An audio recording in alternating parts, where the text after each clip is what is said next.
और ना भारत रुकेगा।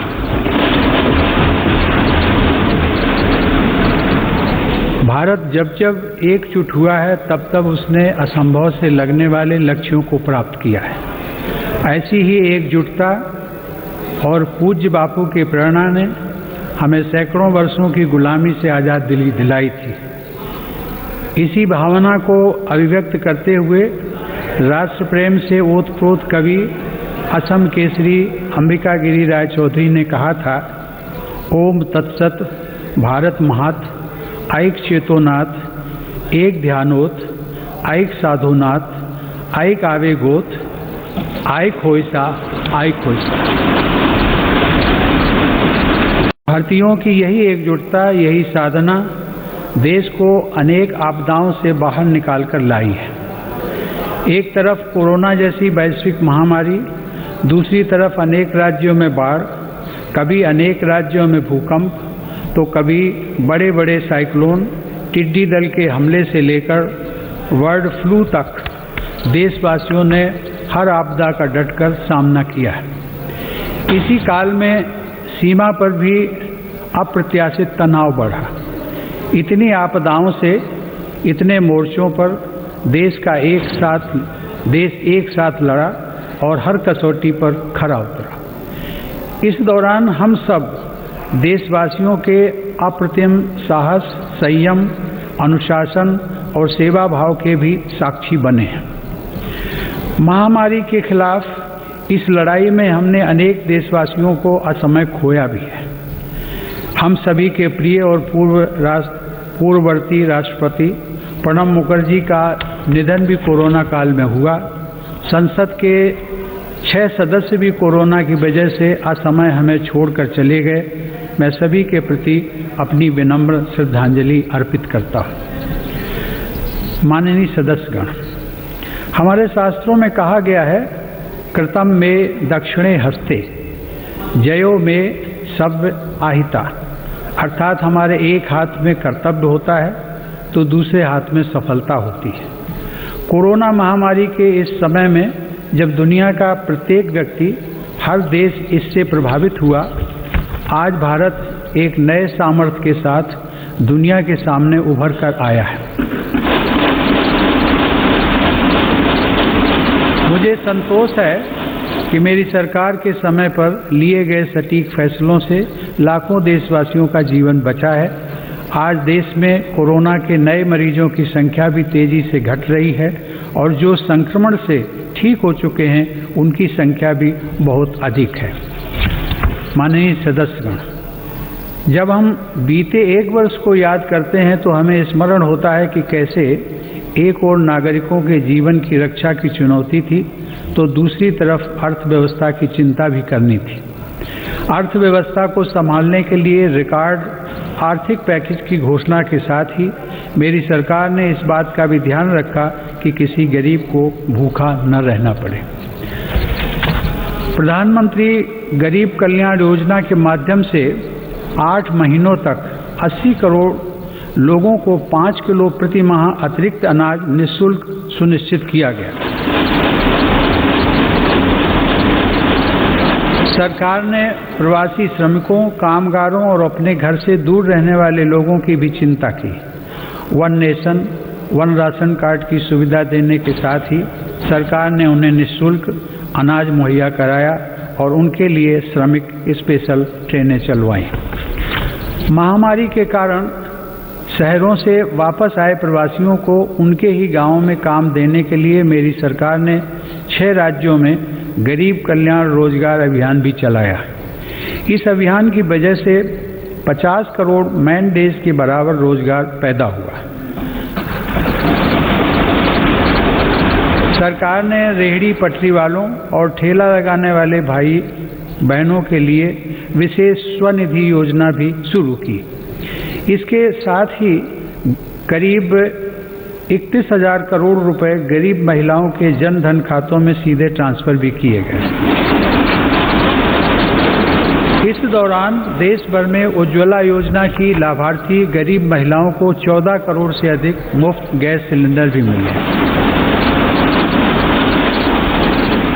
अपने सभी निर्णयों में मेरी सरकार ने संघीय ढांचे की सामूहिक शक्ति का अद्वितीय उदाहरण भी प्रस्तुत किया है। केंद्र और राज्य सरकारों के बीच इस समन्वय ने लोकतंत्र को मजबूत बनाया है और संविधान की प्रतिष्ठा को सशक्त किया है। माननीय सदस्यगण, आचार्य चाणक्य ने कहा है, तृणम लघु तृणात् तूलम तूलादपि च याचकः वायुना किम न नीतो असो माम्यम या चयस्यति। अर्थात याचना करने वाले को घास के तिनके और रुई से भी हल्का माना गया है। रुई और तिनके को उड़ा ले जाने वाली हवा भी याचक को इसलिए अपने साथ उड़ाकर नहीं ले जाती कि कहीं वह हवा से भी कुछ मांग न ले। इस प्रकार हर कोई याचक से बचता है। इसका अभिप्राय यह है कि यदि अपने महत्व को बढ़ाना है तो दूसरों पर निर्भरता को कम करते हुए आत्मनिर्भर बनना होगा।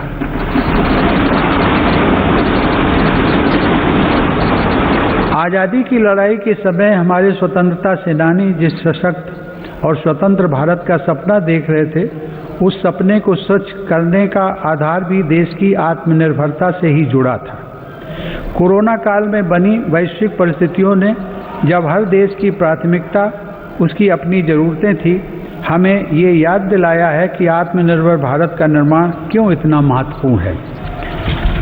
इस दौरान भारत ने बहुत ही कम समय में 2200 से अधिक प्रयोगशालाओं का नेटवर्क बनाकर हजारों वेंटिलेटर्स का निर्माण करके पीपीई किट से लेकर टेस्ट किट बनाने तक में आत्मनिर्भरता हासिल करके अपनी वैज्ञानिक क्षमता, अपनी तकनीकी दक्षता और अपने मजबूत स्टार्टअप इकोसिस्टम का भी परिचय दिया है। हमारे लिए यह और भी गर्व की बात है कि आज भारत दुनिया का सबसे बड़ा टीकाकरण अभियान चला रहा है। इस प्रोग्राम की दोनों वैक्सीन भारत में ही निर्मित हैं।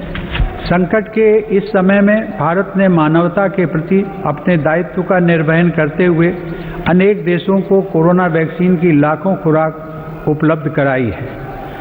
भारत के इस कार्य की विश्व भर में हो रही प्रशंसा हमारी हजारों वर्ष पुरानी संस्कृति सर्वे संतु निरामया की भावना के साथ जग कल्याण की हमारी प्रार्थना हमारे प्रयासों को और ऊर्जा दे रही है।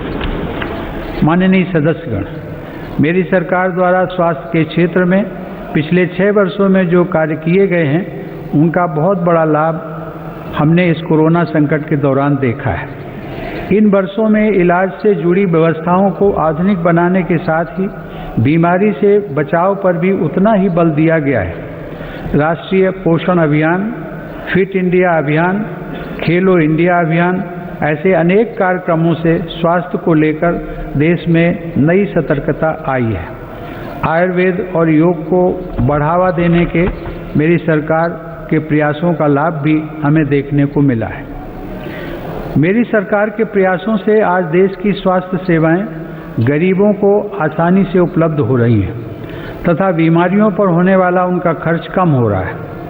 आयुष्मान भारत प्रधानमंत्री जन आरोग्य योजना के तहत देश में 1.5 करोड़ गरीबों को 5 लाख रुपए तक का मुफ्त इलाज मिला है। इससे इन गरीबों को 30,000 करोड़ रुपए से ज़्यादा खर्च होने से बचे हैं। आज देश के 24,000 से ज़्यादा अस्पतालों में से किसी में भी आयुष्मान योजना का लाभ लिया जा सकता है। इसी तरह प्रधानमंत्री भारतीय जन औषधि योजना के तहत देश भर में बने 7,000 केंद्रों से गरीबों को बहुत सस्ती दर पर दवाइयाँ मिल रही हैं। इन केंद्रों में रोजाना लाखों मरीज दवाई खरीद रहे हैं।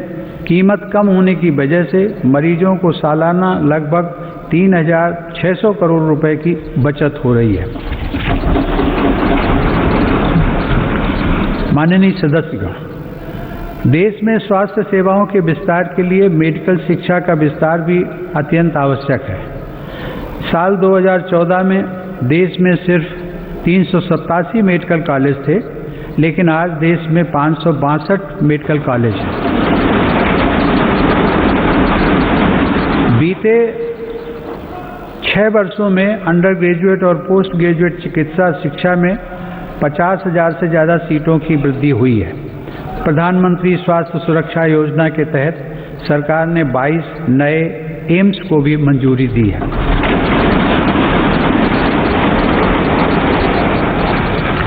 राष्ट्रीय चिकित्सा आयोग के साथ ही 4 स्वायत्त बोर्ड का गठन कर केंद्र सरकार ने चिकित्सा शिक्षा के क्षेत्र में ऐतिहासिक सुधारों की नींव रखी है।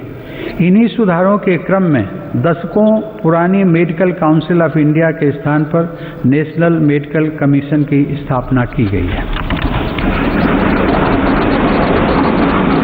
माननीय सदस्यगण, आत्मनिर्भर भारत अभियान केवल भारत में निर्माण तक ही सीमित नहीं है, बल्कि यह भारत के हर नागरिक का जीवन स्तर ऊपर उठाने तथा देश का आत्मविश्वास बढ़ाने का भी अभियान है। आत्मनिर्भर भारत का हमारा लक्ष्य आत्मनिर्भर कृषि से और सशक्त होगा। इसी सोच के साथ सरकार ने बीते 6 वर्षों में बीज से लेकर बाजार तक हर व्यवस्था में सकारात्मक परिवर्तन का प्रयास किया है, ताकि भारतीय कृषि आधुनिक भी बने और कृषि का विस्तार भी हो। इन्हीं प्रयासों के क्रम में मेरी सरकार ने स्वामीनाथन आयोग की सिफारिशों को लागू करते हुए लागत से 1.5 गुना MSP देने का फैसला भी किया है।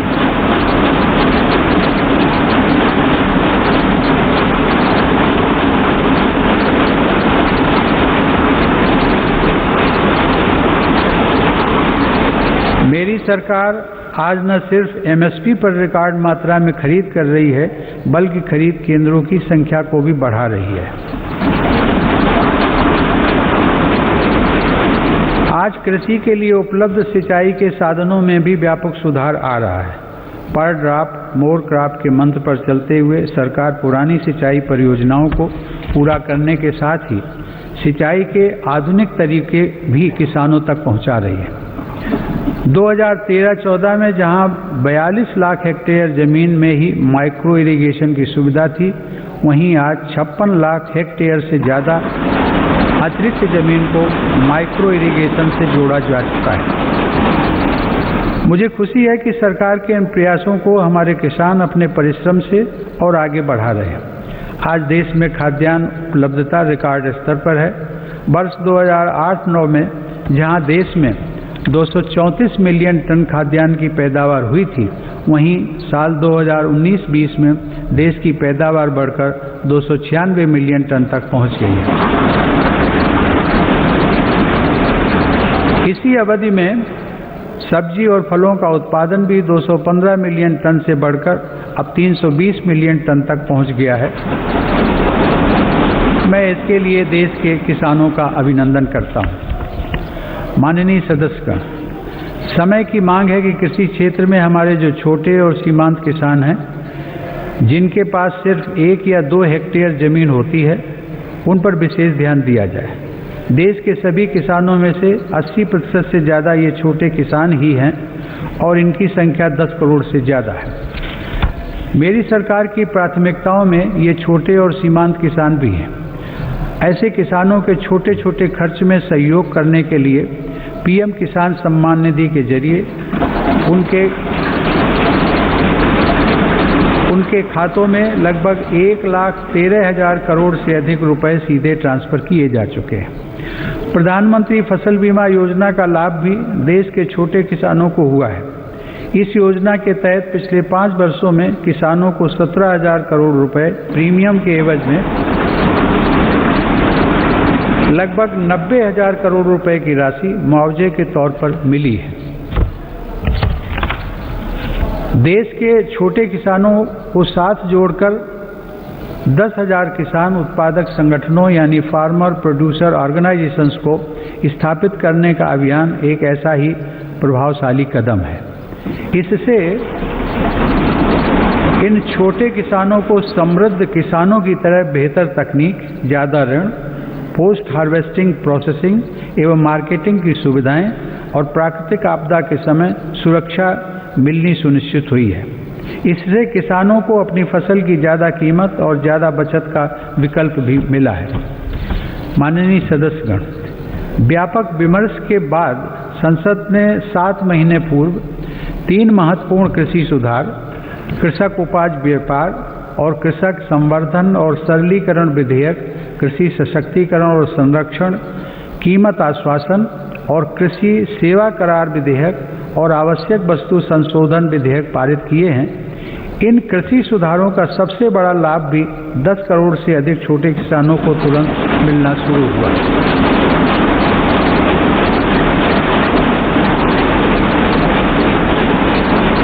छोटे किसानों को होने वाले इन लाभों को समझते हुए ही अनेक राजनीतिक दलों ने समय समय पर इन सुधारों को अपना भरपूर समर्थन दिया था। देश में अलग अलग फोरम पर देश के हर क्षेत्र में 2 दशकों से जिन सुधारों की चर्चा चल रही थी और जो मांग हो रही थी, वह सदन में चर्चा के दौरान भी परिलक्षित हुई।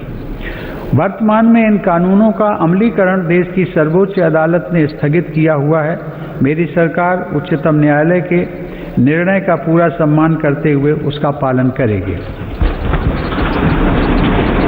लोकतंत्र और संविधान की मर्यादा को सर्वोपरि रखने वाली मेरी सरकार इन कानूनों के संदर्भ में पैदा किए गए भ्रम को दूर करने का निरंतर प्रयास कर रही है।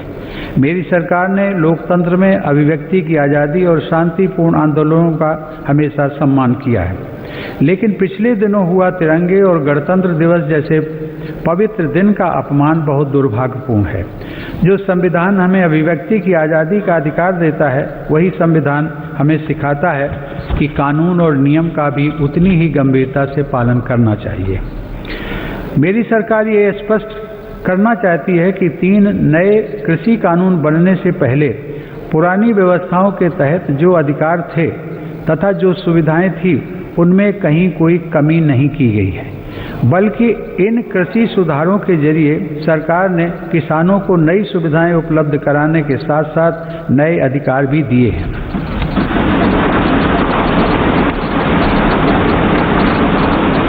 माननीय सदस्यगण, कृषि को और लाभकारी बनाने के लिए मेरी सरकार आधुनिक कृषि इंफ्रास्ट्रक्चर पर भी विशेष ध्यान दे रही है। इसके लिए 1 लाख करोड़ रुपए के एग्रीकल्चर इंफ्रास्ट्रक्चर फंड की शुरुआत की गई है। देश भर में शुरू की गई किसान रेल भारत के किसानों को नया बाजार उपलब्ध कराने में नया अध्याय लिख रही है। यह किसान रेल एक तरह से चलता फिरता कोल्ड स्टोरेज है। अब तक 100 से ज़्यादा किसान रेलें चलाई जा चुकी हैं, जिनके माध्यम से 38,000 टन से ज़्यादा अनाज और फल सब्जियां एक क्षेत्र से दूसरे क्षेत्र तक किसानों द्वारा भेजी गई हैं। माननीय सदस्यगण, किसानों की आय बढ़ाने के लिए मेरी सरकार ने पशुधन को आय के स्रोत के रूप में स्थापित करने पर भी विशेष जोर दिया है। इसी का परिणाम है कि देश का पशुधन पिछले 5 वर्षों में सालाना 8.2% की दर से बढ़ रहा है। सरकार ने डेयरी क्षेत्र में बुनियादी ढांचे की स्थापना और निवेश को प्रोत्साहित करने के लिए 15,000 करोड़ रुपए के पशुपालन अवसंरचना विकास कोष की स्थापना भी की है। मेरी सरकार ने पशुपालन और मत्स्य पालन को भी कृषि क्षेत्र की तरह ही किसान क्रेडिट कार्ड की सुविधा दी है। देश में प्रधानमंत्री मत्स्य संपदा योजना के माध्यम से मछुआरों की आय को बढ़ाने के लिए भी काम हो रहा है। इस क्षेत्र में अगले 5 सालों में लगभग 20,000 करोड़ रुपए का निवेश करने की योजना है। किसानों की आमदनी बढ़ाने के लिए मेरी सरकार अन्नदाता को ऊर्जादाता बनाने का भी अभियान चला रही है। प्रधानमंत्री कुसुम योजना के तहत किसानों को 20 लाख सोलर पंप दिए जा रहे हैं। सरकार द्वारा गन्ने के सीरे, मक्का, धान इत्यादि से एथनॉल के उत्पादन को भी बढ़ावा दिया जा रहा है। पिछले 6 वर्षों में सरकार की सकारात्मक नीतियों के कारण एथनॉल का उत्पादन 38 करोड़ लीटर से बढ़कर 190 करोड़ लीटर हुआ है। यह उत्पादन इस वर्ष बढ़कर 320 करोड़ लीटर तक हो जाएगा, ऐसी उम्मीद है। एथनॉल देश के किसानों की आय बढ़ाने का एक बड़ा जरिया बनकर उभर रहा है। माननीय सदस्यगण, पूज्य बापू आत्मनिर्भर आदर्श गांवों के निर्माण की इच्छा रखते थे। इसी विचार को लेकर चल रही मेरी सरकार आज गांव के बहुआयामी विकास के लिए लगातार काम कर रही है। गांव के लोगों का जीवन स्तर सुधरे, यह मेरी सरकार की प्राथमिकता है। इसका उत्तम उदाहरण 2014 से गरीब ग्रामीण परिवारों के लिए बनाए गए 2 करोड़ घर हैं।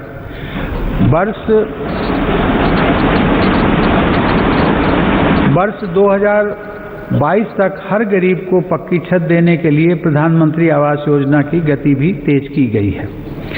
मेरी सरकार द्वारा शुरू की गई स्वामित्व योजना से अब ग्रामीणों को उनकी संपत्ति पर कानूनी हक मिल रहा है।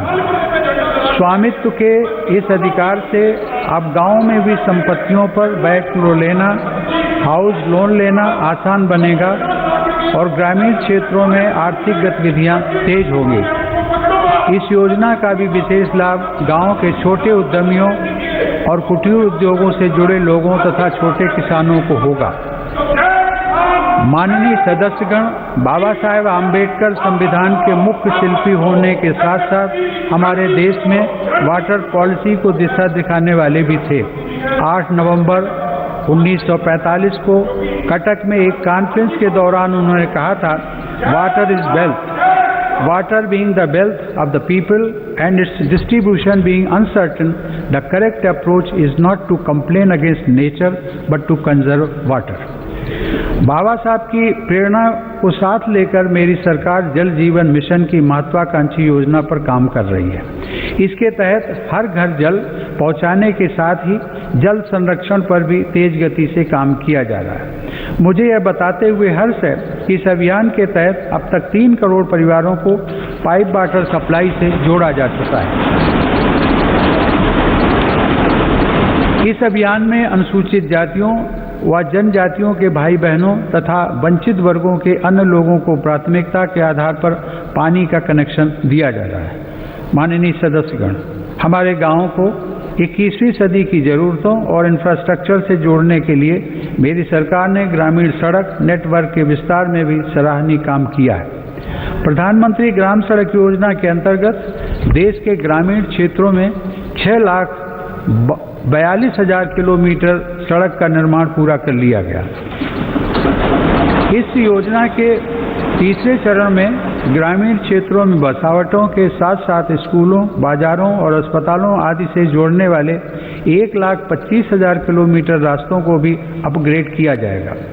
गांव में सड़कों के साथ ही इंटरनेट की कनेक्टिविटी भी उतनी ही अहम है। हर गांव तक बिजली पहुंचाने के बाद मेरी सरकार देश के 6 लाख से अधिक गांवों को ऑप्टिकल फाइबर से जोड़ने के लिए अभियान चला रही है। माननीय सदस्यगण, हमारी अर्थव्यवस्था की आधारभूत ताकत हमारे गांव और छोटे शहरों में फैले हमारे लघु उद्योग, हमारे कुटीर उद्योग MSMEs हैं। भारत को आत्मनिर्भर बनाने का बहुत बड़ा सामर्थ्य हमारे इन लघु उद्योगों के ही पास है। देश के कुल निर्यात में इनकी भागीदारी लगभग 50% की है। आत्मनिर्भर भारत के मिशन में MSMEs की भूमिका को बढ़ाने के लिए भी अनेक कदम उठाए गए हैं। MSMEs की परिभाषा में बदलाव हो, निवेश की सीमा बढ़ाना हो या फिर सरकारी खरीद में वरीयता, अब लघु और कुटीर उद्योगों को विकास के लिए जरूरी प्रोत्साहन मिला है। 3 लाख करोड़ रुपए की इमरजेंसी क्रेडिट गारंटी योजना, मुश्किल में फंसे MSMEs के लिए 20,000 करोड़ की विशेष योजना और फंड ऑफ फंड्स जैसे प्रयासों ने लाखों लघु उद्यमियों को लाभ पहुंचाया है।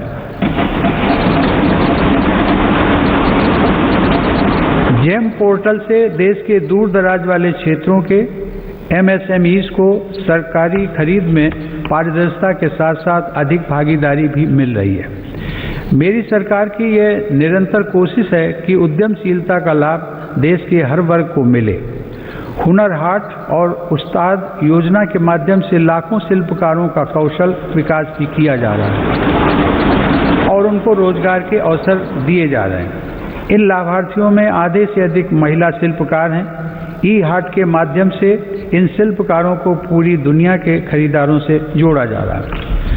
आत्मनिर्भर भारत में महिला उद्यमियों की विशेष भूमिका है।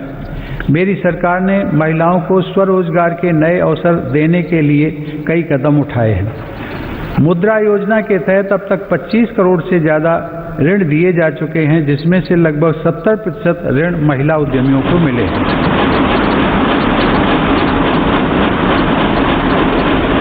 दीनदयाल अंत्योदय योजना राष्ट्रीय ग्रामीण आजीविका मिशन के अंतर्गत देश में आज 7 करोड़ से अधिक महिला उद्यमी करीब 66 लाख स्वयं सहायता समूहों से जुड़ी हुई हैं। बैंकों के माध्यम से इन महिला समूहों को पिछले 6 वर्षों में 3,40,000 करोड़ रुपए का ऋण दिया गया। देश के ग्रामीण क्षेत्रों में कार्यरत महिलाओं के स्वास्थ्य को ध्यान में रखते हुए सरकार 1 रुपए में सुविधा सैनिटरी नैपकिन देने की योजना भी चला रही है। सरकार गर्भवती महिलाओं के मुफ्त चेकअप की मुहिम एवं राष्ट्रीय पोषण अभियान चलाकर उन्हें आर्थिक मदद देकर गर्भवती माताओं एवं शिशुओं के स्वास्थ्य की रक्षा के लिए निरंतर प्रयत्नशील है। इसी का परिणाम है कि देश में मातृ मृत्यु दर 2014 में प्रति लाख 130 से कम होकर 113 तक आ गई है। 5 वर्ष से कम आयु के बच्चों की मृत्यु दर भी पहली बार घटकर 36 तक आ गई है, जो वैश्विक दर 39 से कम है। महिलाओं की समान भागीदारी को आवश्यक मानने वाली मेरी सरकार नए नए क्षेत्रों में बहनों बेटियों के लिए नए अवसर बना रही है। भारतीय वायुसेना की फाइटर स्ट्रीम हो, मिलिट्री पुलिस में महिलाओं की नियुक्ति हो या फिर अंडरग्राउंड माइंस में तथा ओपन कास्ट माइंस में महिलाओं को रात्रि में कार्य करने की अनुमति, ये सभी निर्णय पहली बार मेरी सरकार ने ही लिए हैं। महिला सुरक्षा को ध्यान में रखते हुए वन स्टॉप सेंटर, अपराधियों का राष्ट्रीय database, emergency response support system और देश भर में फास्ट ट्रैक कोर्ट पर तेजी से काम किया गया।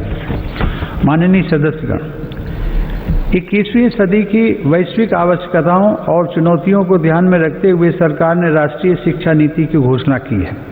राष्ट्रीय शिक्षा नीति में पहली बार छात्रों को अपनी रुचि के हिसाब से विषय पढ़ने की आज़ादी दी गई है।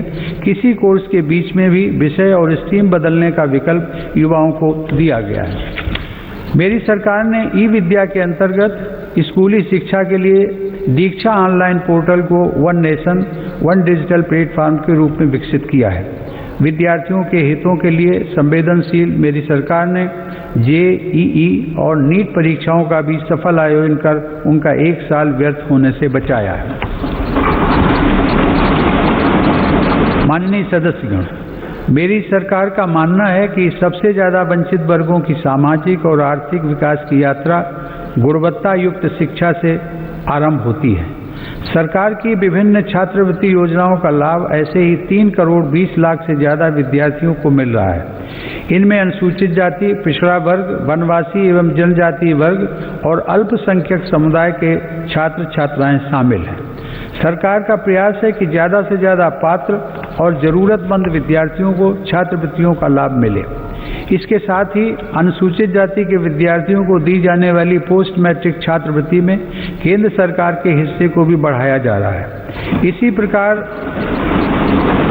जनजातीय युवाओं की शिक्षा के लिए हर आदिवासी बहुल ब्लॉक तक एकलव्य आवासीय मॉडल स्कूल के विस्तार का काम भी किया जा रहा है। अब तक इस प्रकार के 550 से ज़्यादा स्कूल स्वीकृत किए जा चुके हैं। शिक्षा के साथ साथ नौकरी की प्राथमिकताएं आसान करने और व्यवस्थित करने पर भी मेरी सरकार का जोर है। ग्रुप C और ग्रुप D में इंटरव्यू समाप्त करने से युवाओं को बहुत लाभ हुआ है। सरकार ने नेशनल रिक्रूटमेंट एजेंसी का गठन करके नौजवानों को नियुक्ति के लिए कई अलग अलग परीक्षाएं देने की परेशानी से मुक्त किया है।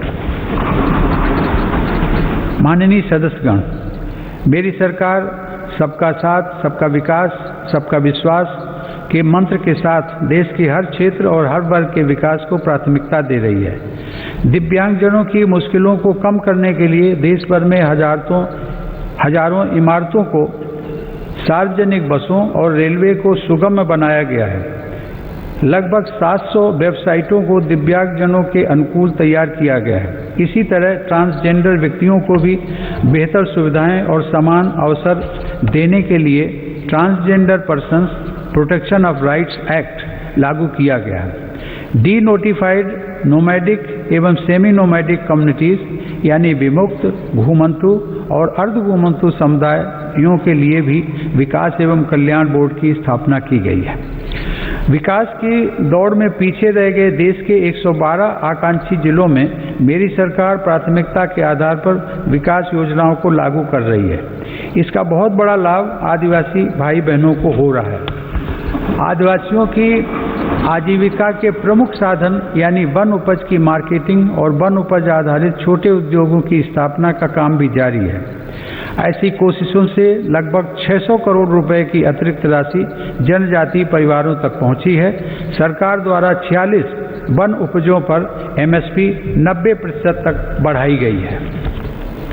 माननीय सदस्यगण, आधुनिक टेक्नोलॉजी का भारत में विकास और हर भारतीय की आधुनिक टेक्नोलॉजी तक आसान पहुंच आत्मनिर्भर बनते भारत की अहम पहचान है।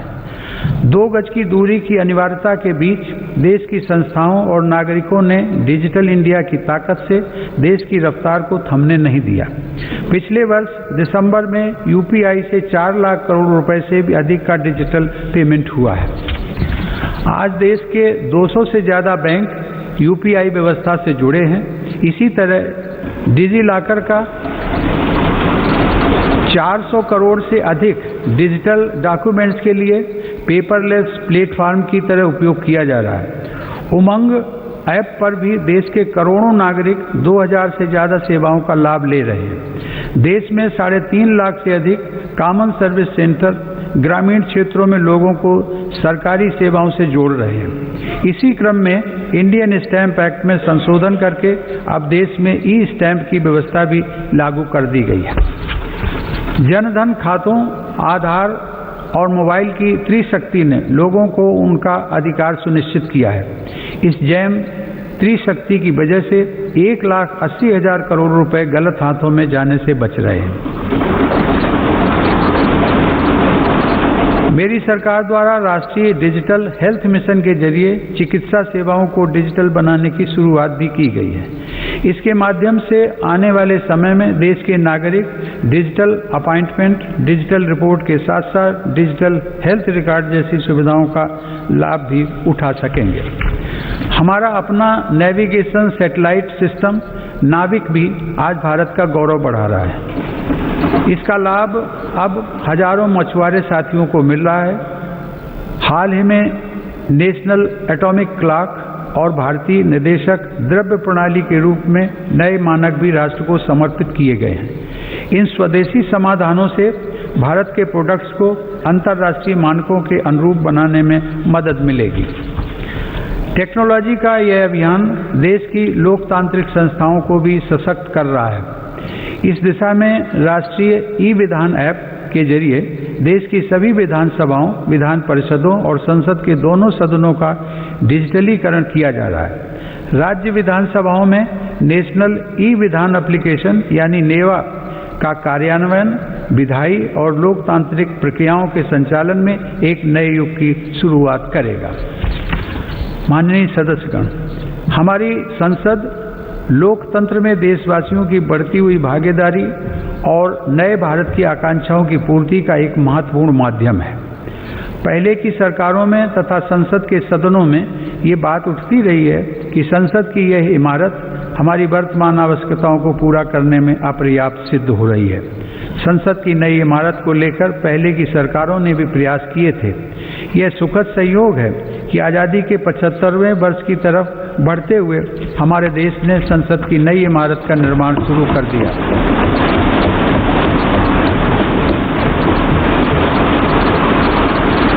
नए संसद भवन के बनने से अपने संसदीय दायित्वों को निभाने में हर सदस्य को अधिक सुविधा मिलेगी। माननीय सदस्यगण, देशवासियों ने जिस तेजी से तकनीक और बदलाव को आत्मसात किया है वह इस बात का प्रमाण है कि आज हर भारतीय देश को नई ऊंचाई पर पहुंचते हुए देखने के लिए कितना आतुर है। देशवासियों की आकांक्षाओं को ध्यान में रखते हुए मेरी सरकार तेजी से निर्णय ले रही है और अर्थव्यवस्था से जुड़े हर सेक्टर में ऐसे सुधार कर रही है जिनकी प्रतीक्षा वर्षों से थी। फेसलेस टैक्स असेसमेंट और अपील की सुविधा देने के साथ ही मेरी सरकार ने देश में उद्यमशीलता को प्रोत्साहित करने के लिए कंपनी अधिनियम के अनेक प्रावधानों को गैर आपराधिक बना दिया है। उद्योगों को जरूरी सुविधाएं मिल सकें, इसके लिए औद्योगिक क्षेत्रों का GIS तकनीक पर आधारित डेटाबेस तैयार किया जा रहा है। इस डेटाबेस में देश भर की लगभग 5 लाख हेक्टेयर औद्योगिक भूमि से जुड़ी जानकारी उपलब्ध है। मुझे खुशी है संसद के दोनों सदनों ने श्रमेव जयते की भावना पर चलते हुए श्रमिकों के जीवन में बदलाव लाने वाला निर्णय लिया है। 29 केंद्रीय श्रम कानूनों को कम करके 4 लेबर कोड बनाए गए। इन श्रम सुधारों में राज्यों ने भी अगुवाई की है। इन सुधारों से श्रम कल्याण का दायरा बढ़ेगा, श्रमिकों को निश्चित समय पर मजदूरी मिल पाएगी और रोजगार के ज्यादा अवसर तैयार होंगे। नए लेबर कोड हमारी महिला श्रमिकों की अधिक और सम्मानजनक भागीदारी भी सुनिश्चित करते हैं।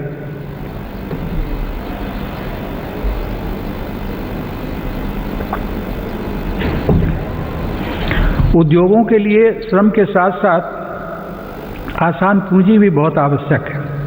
इसके लिए देश के बैंकिंग सिस्टम को सशक्त किया जा रहा है। देश में बड़े और शक्तिशाली बैंकों के निर्माण के लिए छोटे बैंकों का आपस में विलय भी इसी दिशा में उठाया गया कदम है।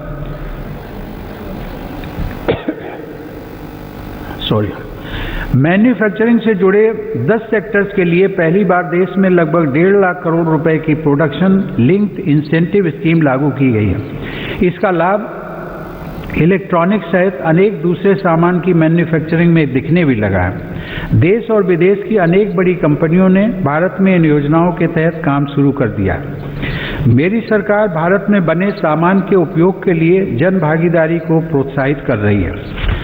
आज वोकल फॉर लोकल देश में जन आंदोलन का रूप ले चुका है।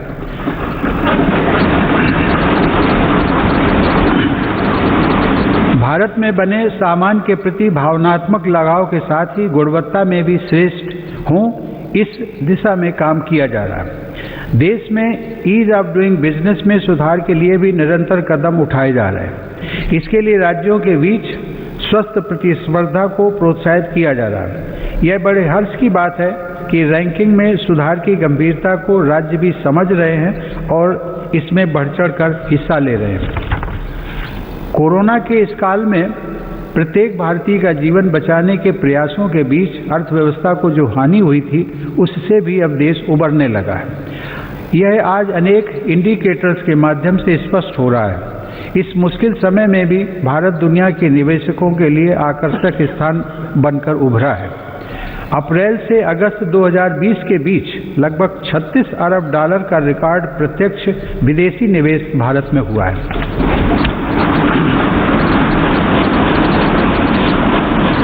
माननीय सदस्यगण, मेरी सरकार मानती है कि देश में आधुनिक इंफ्रास्ट्रक्चर का निर्माण नए और आत्मनिर्भर भारत के लिए मजबूत नींव का काम करेगा। कोरोना काल में भी इंफ्रास्ट्रक्चर के अनेक बड़े प्रोजेक्ट्स पर तेजी से काम करना होना और उनको पूरा करना हमारी प्रतिबद्धता को दर्शाता है।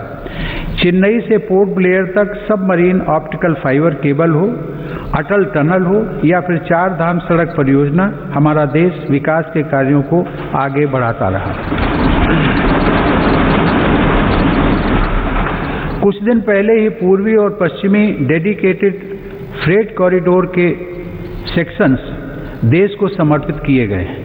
ये फ्रेट कॉरिडोर पूर्वी भारत में औद्योगिकरण को प्रोत्साहन देने के साथ ही रेल यात्रा में होने वाली अनावश्यक देरी को भी कम करेंगे। देश के इंफ्रास्ट्रक्चर को आधुनिक रूप देने के लिए मेरी सरकार 110 लाख करोड़ रुपए से अधिक की नेशनल इंफ्रास्ट्रक्चर पाइपलाइन पर भी काम कर रही है।